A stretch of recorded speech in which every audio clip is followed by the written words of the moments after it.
What is up, guys? Welcome to the big unbox where we do that small tech, and today I am back with another big unboxing for you for the Pixel XL2, and today I'm back with a case from Bellroy to unbox, do a quick review. As always, I'll throw up that link in the video description if you guys want to check it out. This one did come from the Google store. Pricing on this one's definitely going to be hefty, 49 bucks at least for the XL version. You can drop $4 if you're getting the regular version. This is going to be their leather case. So you would expect, since this is actually, available at the Google store, that this one's going to be a perfect fit for the Pixel phone. But we'll check it out, guys, and see if it's worth that price, because that's definitely a hefty price to pay for a case. So presentation looks pretty nice. Bellroy leather case. I did get the black version. You can get it a couple other colors. You can get caramel, which is like a tan, which does look really nice. I believe you can get navy and then stone as well. So presentation looks pretty decent. Back of the packaging, our slimmest leather Pixel case.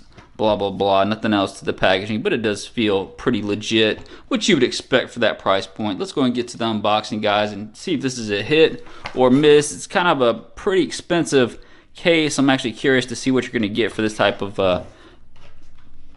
case. Let's see. Here we go. Little struggles, but nothing too bad. We'll put that to the side. Here's the actual case itself. Let me get you guys some different angles before we do the actual presentation. Does look nice. It's got that beautiful leather back to it. Got a little bit, just a little Bellroy branding on the bottom, engraved. Really does look very nicely done though. Nothing, just a subtle little touch there. Got the fingerprint sensor, camera cutout. Now, one thing I do notice is the fact that the sides are actually going to be more of a hard plastic. You can see the transition between the leather and then the plastic itself. It's not that big a deal because it actually does have some grip to the sides, whereas some of the cases are, leather on both the sides and then the back. It's definitely, it's a nice transition. Doesn't feel cheap or anything like that, but there is going to be that difference between the bumper and then the actual leather back. Very minimalist case. The bottom is exposed. I do like the inside of it. It's got this fabric type feel to it. Feels very nice and like it's gonna, be very friendly to your phone, which is nice. And then again, a little more details for the Pixel XL2. Just a little nice little branding.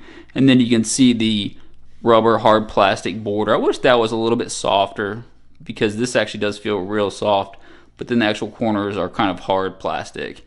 So again, the bottom's exposed, everything else is covered up. So this is going to be a decent protecting case. It's still going to be very basic. It doesn't feel like it's going to add a lot of bulk to your Pixel. Let's go and pop it in and see how it looks with it. Pops in pretty nicely. Give you guys some look at the back of it first. So you can see the ports, or you got exposed cutouts here. So the volume up and down is exposed. Power button's exposed as well. Give you guys some details. I actually like the way that looks. It's got a nice transition too between see the fingerprint sensor cutout. It's very nicely done with the transition, so it's very subtle, where it kind of just your finger gradually glides right into the actual cutout, which is nice. You got some decent camera protection, so I would give them an A for the camera protection. Look at that. So this is a very minimalist case, and you can see you're getting some nice camera protection for your Pixel. It's a nice job there. Let's check it out here. Lip protection, I would say probably little to none. You can see you're getting just a little bit of lip protection on the front, but really nothing on the sides that much. And then obviously the bottom is exposed as well. So again, the bottom's completely exposed.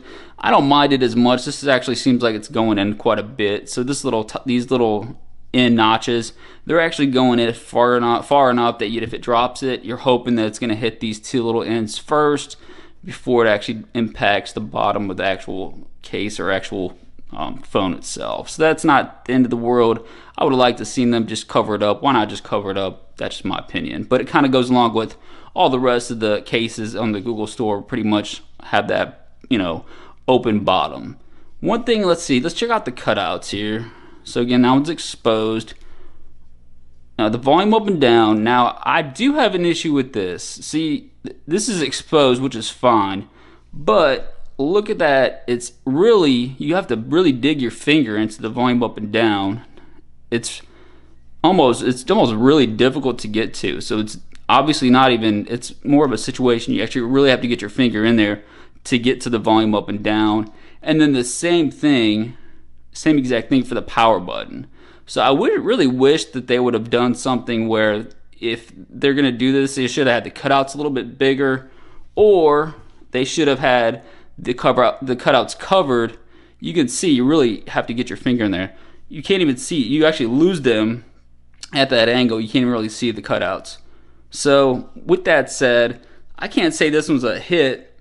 That would actually drive me nuts, because really if you feel that there's nothing, you have to really dig your fingers in there to get to the actual volume up and down and power button. To me, that's pretty annoying, especially if you're paying $50 for this particular case. Otherwise, I'd say this one's probably a hit, but for me, that's a miss, because they really missed out on an opportunity there, and it's really tough to get to the volume up and down and power button. So for me, that's probably a no-go. That's a pass. It's not a hit. Let me know what you guys think in the comments section. Otherwise, I mean, they did a nice job with the actual presentation. It's a nice feel to it. It's a very minimalist case. So if that doesn't drive you nuts, maybe it's for you, but it's one of those things for me, that's probably a deal breaker. Hit the subscribe button. Let me know what you guys think in the comments section. We'll see you guys next time on the Big Unbox.